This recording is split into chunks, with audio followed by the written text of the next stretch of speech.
Oi, senhoras. Hoje a gente tá aqui pra falar sobre ela, a icônica, inigualável, a fantástica, insubstituível, porém fictícia, Evelyn Hugo.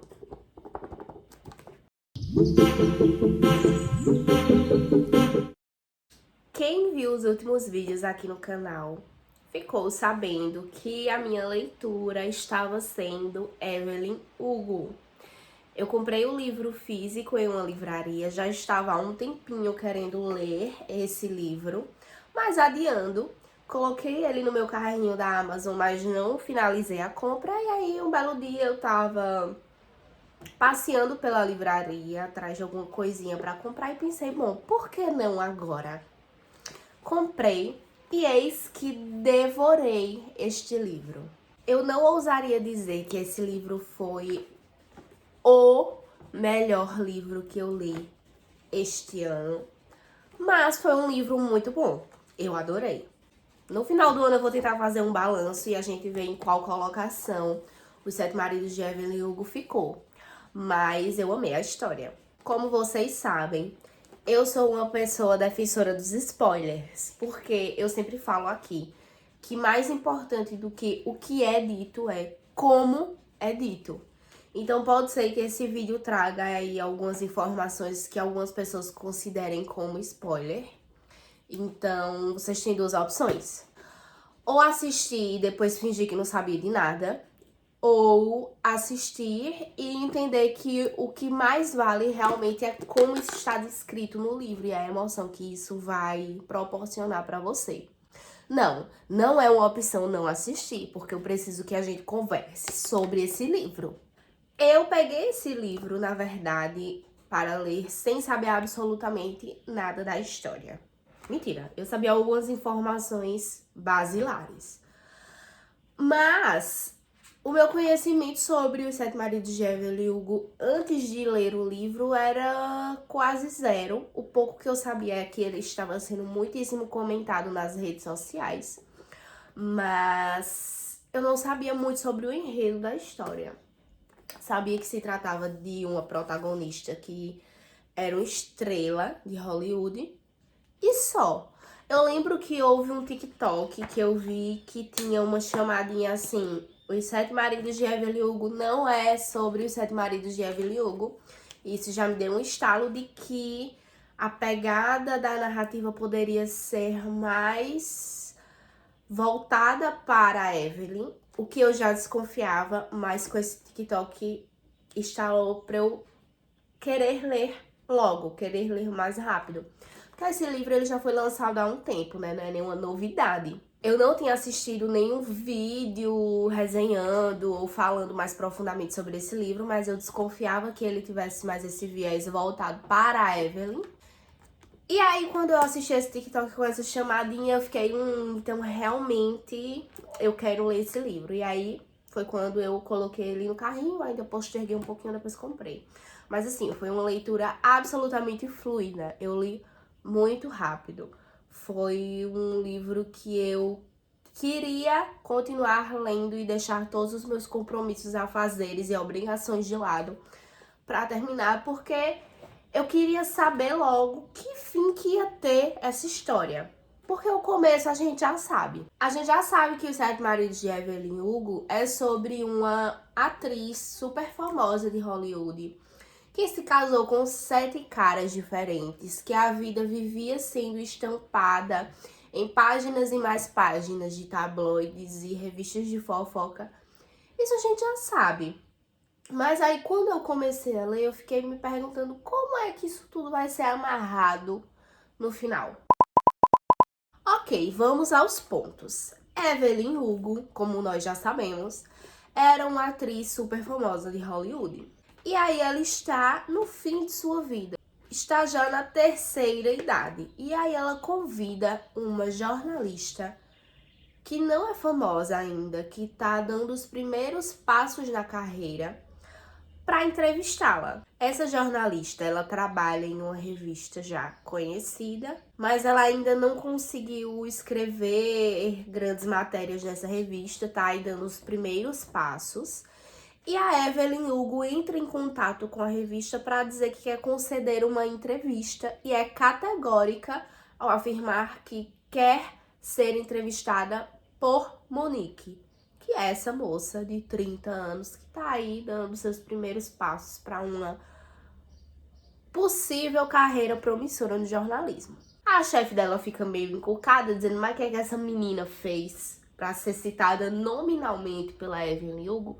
Fica pensando, poderia ter me convocado? Poderia, mas não convocou. Então, a contragosto, manda a menina. E aí a Monique vai à casa de Evelyn Hugo sem saber exatamente o que a espera. Quando ela chega lá, eis que vem a primeira surpresa.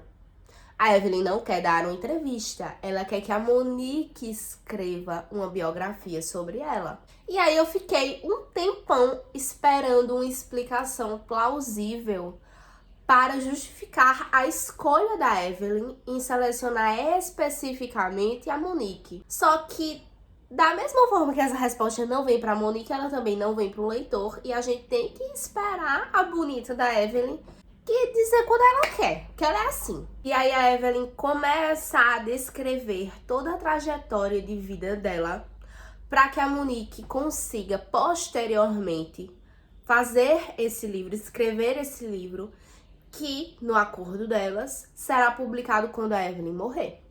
Mas aí fica aquela, né?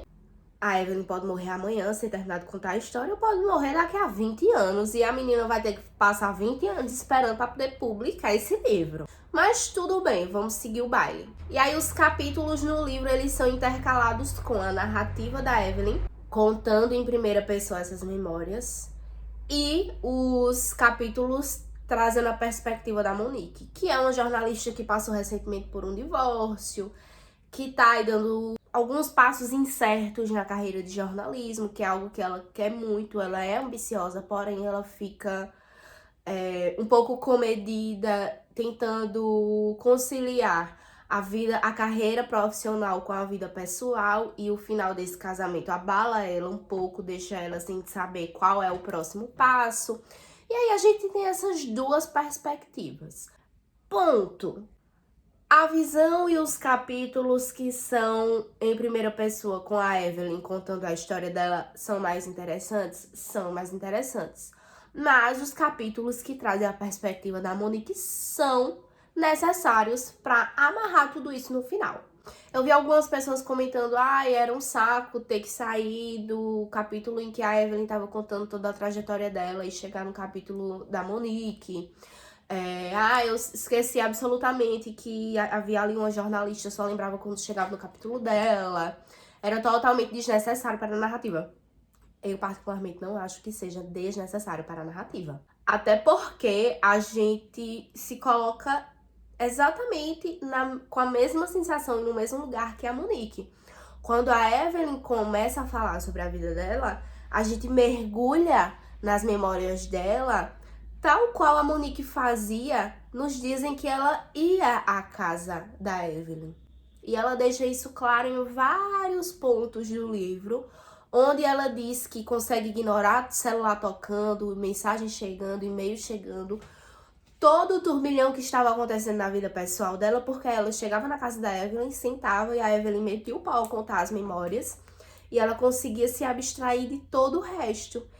E isso se prova muito no livro, quando a gente tá lendo, que também causa na gente essa sensação.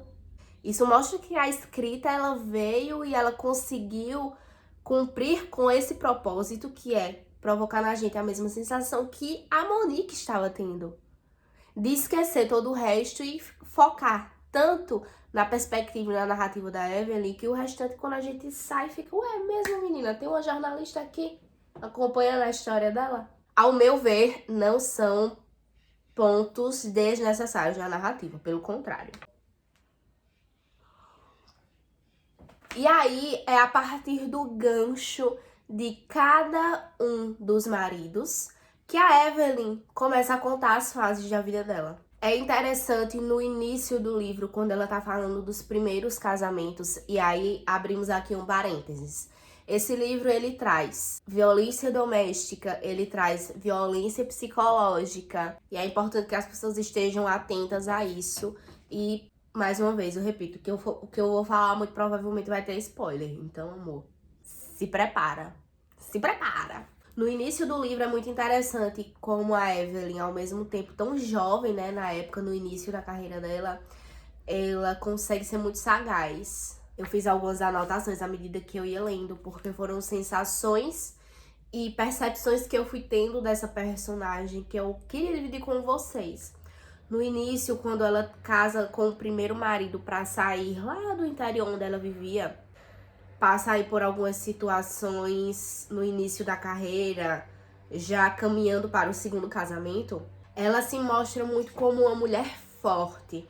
E aí tem algumas passagens no livro que são um pouquinho problemáticas, que trazem pra gente, elucidam pra gente essa questão problemática, para que a gente reflita sobre isso, que é quando a Evelyn começa a tentar usar a favor dela as coisas e os abusos e a visão machista e sexista que os caras da indústria tinham sobre as mulheres.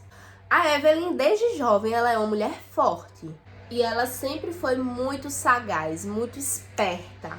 Quando ela conta nos primeiros capítulos que ela estava disposta a fazer o que fosse preciso para chegar no objetivo dela, que era estrelar filmes e ter fama, e ela aconselha também a Monique a fazer isso, a não ter pudor, a respeitar o que ela deseja, aí a gente vê como a vivência e como a experiência que ela teve no meio desse mercado fez com que ela criasse mesmo uma casca e reconhecesse que às vezes o que você precisa fazer para chegar onde você quer não é bonito, mas você tem que se comprometer com o seu desejo, com o que você sonha. Eu enxergo a Evelyn Hugo muito como essa mulher, comprometida com o que ela sente, comprometida com o que ela deseja. Ela não deixa que terceiros influenciem o que ela tá sentindo ou o que ela quer. Ela não permite essa influência externa. Ela sabe onde ela quer chegar e ela vai atrás disso. E aí a gente tem alguns pontos da narrativa que algumas pessoas apontaram como delicados e de fato são, mas que eu queria que a gente visse por uma ótica crítica, não romantizando, mas tendo muita consciência do que ela se dispôs a fazer para ter a fama que ela queria. Que são os relacionamentos dela com alguns homens da indústria. Com isso, eu abro aqui pra gente ter uma reflexão que é muito necessária. Quando uma mulher se apropria do próprio corpo e entende que ninguém além dela pode tirar proveito do próprio corpo, isso é muito emblemático e simbólico, mas a gente também tem que pensar por um outro lado. A Evelyn, que é forte, que entende quando os homens vão se aproveitar dela e tira também proveito deles nessa situação, não é uma Evelyn subversiva. Não é uma Evelyn que rompe o patriarcado. E eu vou explicar por quê. Por mais que ela esteja consciente de que os homens ali na indústria querem usufruir do corpo dela, da beleza dela, e tudo que a imagem dela pode oferecer, dela e de outras mulheres, por mais que ela tenha essa consciência, o fato dela pensar, beleza, então eu também vou fazer o mesmo e usar o que eles têm a meu favor e usar o meu próprio corpo também em favor dos objetivos que eu quero. Quando ela pensa e se posiciona e age dessa forma, ela não tá subvertendo o patriarcado, ela não tá indo contra e sendo uma super mulher que conseguiu romper o ciclo do patriarcado. É importante que ela tenha consciência disso. E eu não estou invalidando aqui esse sentimento dela. É importante que as mulheres saibam e consigam entender e localizar os momentos em que elas estão sendo usadas, os momentos em que os homens estão se aproveitando dela. Isso é crucial. Mas mulher nenhuma sozinha rompe o ciclo do patriarcado, rompe com essas violências. Mesmo que ela fale que fez o que precisava fazer, e mesmo que a gente entenda que, poxa, que foda, né? Infelizmente ela teve que se submeter a essas coisas, mas pelo menos ela foi esperta o bastante para conseguir, dessas situações negativas de abuso e de invasão dela enquanto sujeito, tirar proveito de algumas coisas que foram benéficas para ela no futuro. A gente tem que entender que isso, infelizmente, não faz dela uma grande heroína. Pelo contrário, mostra o quão as indústrias são podres, o quão os corpos das mulheres realmente são usados como mercadorias e o quão baixo algumas mulheres precisam ir se elas estiverem de fato comprometidas com um objetivo que elas têm. O quão elas precisam se submeter a situações que elas não querem para chegar em algum lugar. A gente não pode ver essas situações de maneira ingênua, tipo, arrasou, girl power. Arrasou com os boys e ele fez eles de trouxa enquanto eles achavam que estavam fazendo ela de trouxa. A gente não pode ter essa visão, porque a mulher sozinha, ela não consegue subverter a lógica do patriarcado. Nenhuma mulher, e isso a gente não tem nem como mensurar, mas nenhuma mulher consegue se aproveitar de um homem. Nenhuma. Porque enquanto a gente acha que ela estava se aproveitando dele, ele estava se aproveitando dela muito mais. E Evelyn Hugo deixa isso claro, explícito como água. É algo que eu já tenho falado em outros vídeos, em outras discussões sobre feminismo, mas que eu achei que essa obra elucida muito bem. Que é isso. Por mais que ela tenha conseguido dar alguns passos na carreira depois de fazer o que alguns desses homens queriam, a vantagem que ela teve nem se compara ao lucro que esses homens tiveram sobre ela. E é isso, infelizmente, a gente tem que ter muita consciência sobre isso. As mulheres não conseguem se aproveitar dos homens, se aproveitar ou tirar vantagem dos homens, porque os homens, eles sempre vão tirar vantagens maiores sobre nós do que nós sobre eles. E isso é estrutural. É interessante como no início do livro também ela pontua essa sexualização do corpo dela, né? Quando ela ainda tinha lá seus 18, 19 anos, no início da carreira, ela fala, eu até destaquei, que ela diz que as pessoas viam nela uma sensualidade que minha cabeça não tinha preparo para entender. Então é muito essa sexualização e como isso, de maneira intrínseca, está relacionado à origem dela, né? Ela é uma mulher latina, embora ela tenha escondido muito da sua origem, dos seus traços culturais e da sua herança cultural ao longo da vida para satisfazer o mercado. É como se por trás dessa maquiagem para satisfazer o mercado tivesse ali aquele estereótipo, né, de sensualidade que as pessoas queriam ver, era o que as pessoas queriam ver. Ela estava ali satisfazendo aquele desejo imagético da mulher americana sensual, mas por trás daquilo tinha, na verdade, uma carga que vinha da cultura dela latina, que é o que os homens muitas vezes fetichizam, mas de certa forma em segundo plano. Eu não sei se eu estou conseguindo me fazer entender, mas a percepção que eu tive é muito isso.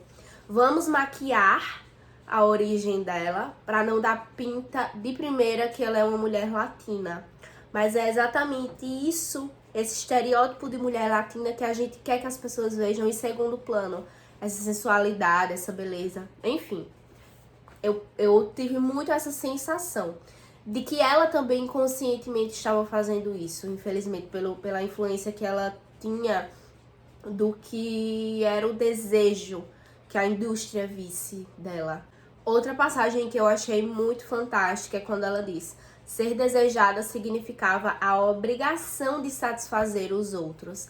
Isso no início da carreira dela, né? Então é como se ela se sente... É como não, ela se sente culpada por essa beleza que ela tem, por esse impacto que ela causa nos homens. E aí, os homens terem desejo por ela implica sobre ela a culpa e a obrigação de satisfazer esse desejo, porque não é culpa deles. É ela que tá provocando isso. Então ela é obrigada a sanar esse desejo nos homens. E desemboca também na reflexão anterior que a gente tava fazendo. Então, já que eu sou obrigada a satisfazer esses desejos nos homens, como é que eu faço pra conseguir tirar alguma vantagem disso? Pra eu também não sair de mãos abanando totalmente. Aí a gente tem um desenrolar de uma Evelyn que começa a se descobrir na indústria, que não sabe, e eu me identifiquei muito com ela nesse sentido de ser uma pessoa que tem objetivos claros, mas que ainda não sabe como chegar nesses objetivos, mas que aprende. Então ela fala, por exemplo, no primeiro emprego que ela teve, que foi numa cafeteria, que ela ia lá diariamente para tentar ter contato e ser descoberta pelos grandes nomes da indústria. E de tanto ela ir nessa cafeteria, o cara que trabalha lá oferece para ela um emprego de garçonete, para que ela não fique ali parada o tempo todo, todo dia. E aí ele fala: então, é isso aí, vem aqui trabalhar com a gente, tá aí todo dia sentada, vem trabalhar com a gente, vai, pega um avental. E ela muito descobrindo o mundo, mas tipo, beleza, vou. E é interessante como ela não pergunta o que ela tem que fazer, nem nesse emprego, nem nos outros, nem no início da carreira dela de atriz. Ela não pergunta como fazer. Ela simplesmente tem essa sacada de observar e de ir experimentando e se virar até conseguir. Eu me identifiquei muito com isso. É muito uma tentativa de não demonstrar insegurança, de demonstrar que ela estava no controle da situação, mas também é mostrar que ela tá ali disposta a fazer o que precisasse ser feito, como ela mesma já tinha dito antes. Aí a gente tem situações de xenofobia, quando as pessoas taxam ela como uma mexicana, sendo que ela era cubana, pelos trejeitos, por esse estereótipo estético que as pessoas têm. Quando ela consegue chamar a atenção, né, dos grandes nomes, dos grandes homens da indústria para conseguir os papéis mais relevantes, que eles fazem toda aquela construção de imagem dela, né?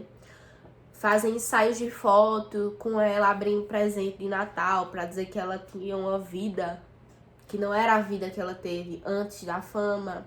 Pintam o cabelo dela, mudam a imagem dela, mandam ela emagrecer, enfim, tudo isso que a gente sabe que acontece no que diz respeito a fama, a status, a dinheiro, a mercado. A gente sabe que isso acontece.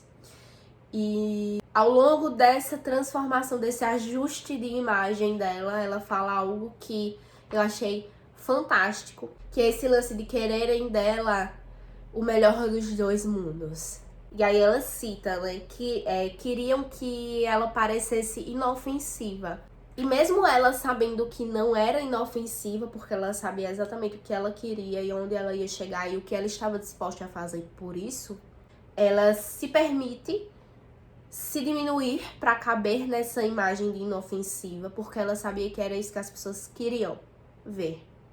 E mais uma vez, você entender o que as pessoas querem e o que precisa ser feito para você chegar onde você quer. Beleza, as pessoas querem ver uma Evelyn Hugo inofensiva, angelical, ingênua, é isso que eu vou dar para elas. E aí tem uma parte, né, muito massa, que eu acho que consegue definir claramente essa dualidade da personalidade de Evelyn Hugo, que é a personalidade que é a capa que chama a atenção para essa personagem antes da gente entender todas as complexidades dela. Que é isso dela ser ingênua e erótica ao mesmo tempo.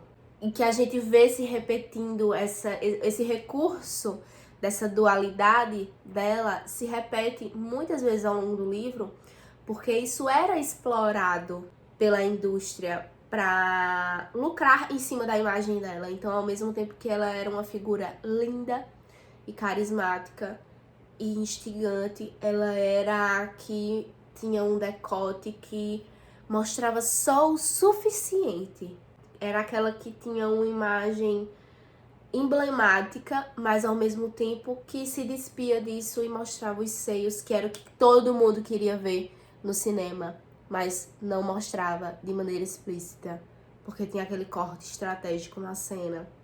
Era a pessoa que era misteriosa, que não falava sobre a sua vida pessoal, mas que ao mesmo tempo a vida estava o tempo todo nos tabloides, retratando os 7 casamentos que ela teve. Então essa dualidade dela ser ingênua e erótica, esse lance que é esse estereótipo do que os homens esperam das mulheres, que ela seja ingênua, angelical, meiga, mas que no momento certo ela traga esse erotismo, isso é a marca da Evelyn Hugo, de uma Evelyn Hugo que foi construída, mas que mascara todas as camadas de Evelyn Hugo de verdade. É interessante a influência que a Evelyn tem. E a gente observa isso quando a Monique começa a se inspirar, mesmo que inconscientemente, na Evelyn, para usar as cartas e os recursos que ela tem para também chegar onde ela quer. Que é na parte em que ela começa a negociar com a chefe da revista para falar, ó, a Evelyn na verdade não quer fazer uma entrevista, ela quer escrever um livro comigo, mas se você me der um aumento eu posso ver o que é que eu consigo dela para a revista. Mas só se você me der um aumento. Que era algo que ela tinha muito pudor e muito medo antes de se posicionar assim. E aí a gente vê também esse lampejo dessa tratativa sobre síndrome da impostora no livro, né? Que a gente, às vezes, por influências externas, acaba não enxergando o nosso potencial e tendo medo de se posicionar. E a Monique traz isso quando ela cita que o ex-marido dela, do qual ela está se divorciando, não era da área jornalística, não trabalhava com isso. Então isso dava para ela a segurança de que ele sempre ia achar bom o que ela escreve. Então ela queria essa aprovação de que ele reconhecesse que ela escrevesse bem, mas que de certa forma viesse de um lugar tranquilo por ele não dominar essa área, porque se ele fosse alguém do meio, ela ia se sentir muito mais insegura para mostrar qualquer coisa que ela escrevesse, porque ele podia criticar negativamente.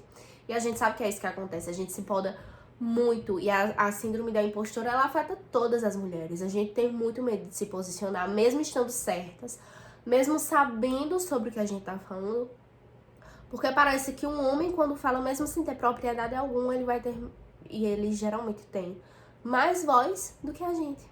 Eu não sei se ao ler as pessoas conseguiram fazer essa relação, mas eu vi poucas pessoas comentando sobre isso e eu achei uma sacada interessante de trazer à tona esse debate, mesmo que não de maneira explícita e ao mesmo tempo também de maneira explícita, mas eu vi poucas pessoas relacionando isso à síndrome da impostora. E dá muito pano pra manga se a gente for debater sobre isso. Porque as mulheres elas precisam ter pudor de se posicionar. Porque as mulheres não podem negociar sobre suas carreiras, sobre suas vidas. Porque as mulheres precisam esperar que as promoções ou as oportunidades ou as portas sejam abertas por outras pessoas, sejam propostas por outras pessoas. Porque elas não podem chegar e falar, eu tenho isso aqui. O que é que você tem para me oferecer, pra gente negociar? É algo que a Evelyn fazia e que ela inspira a Monique a fazer. E a Monique que a gente tem depois do contato com a Evelyn Hugo é uma Monique que está mais disposta a reconhecer o poder e os recursos que ela tem e como usar esses recursos que ela tem pra chegar onde ela quer. Ela quer o quê? Ela não quer uma carreira consolidada no jornalismo? O que ela precisa fazer pra isso?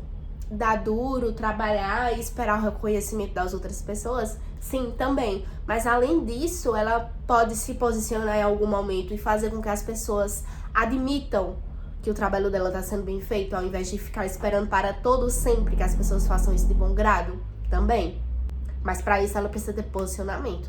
E é algo que a Evelyn traz para ela, suscita nela, dá essa coisinha nela, provoca ela para que ela consiga agir.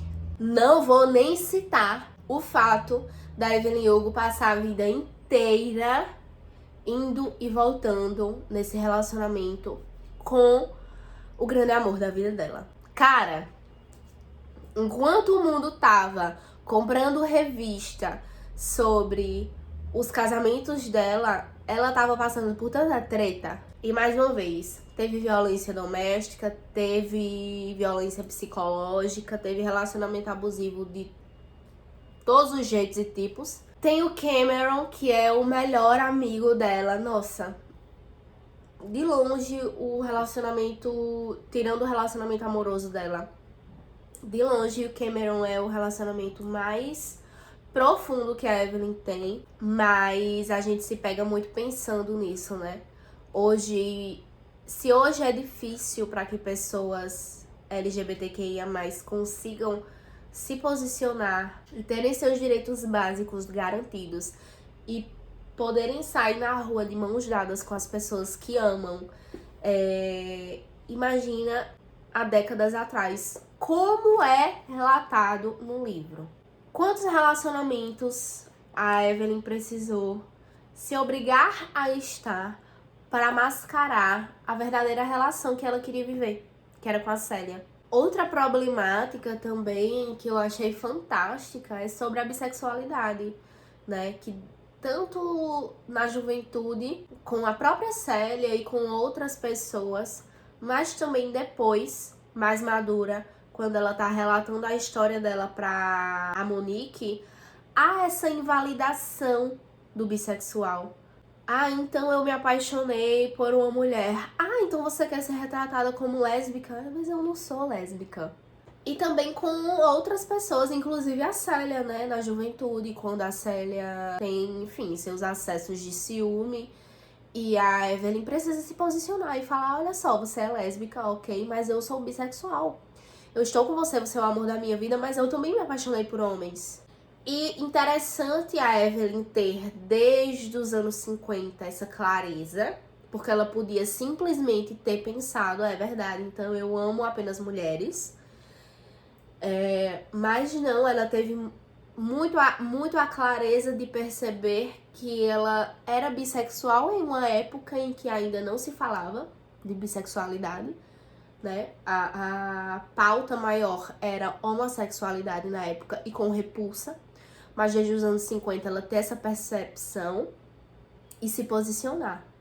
Mesmo que de maneira cansada, de saco cheio, mas sempre se posicionar. Eu sou bissexual. Porque a gente, infelizmente, tem muito ainda hoje essa cultura de não olhar para os bissexuais. Então, ou você é um ou você é o outro. Ou você é lésbica ou você é hétero. Ou você é gay ou você é hétero. E não é isso, né? A gente sabe que tem aí muitas outras nuances da sexualidade que a gente não conhece por também uma ignorância, uma falta de contato e uma falta de abertura para esses debates, mas que a gente não pode ignorar. Para mim foi muito interessante a forma como o relacionamento da Evelyn com a Célia é trazida no livro, além de suscitar muito como as imagens são construídas nesse meio, né? A gente sabe que muita coisa é aparência, mas a gente não sabe quanto é. Antes, na década de 50, 60, tudo era construído, milimetricamente pensado para satisfazer o que o público queria. E talvez a gente hoje não tenha percepção de como isso continua sendo, porque a gente se ilude achando que as redes sociais dão pra gente um contato e uma proximidade com os ídolos que a gente tem, de maneira a não criar essas brechas.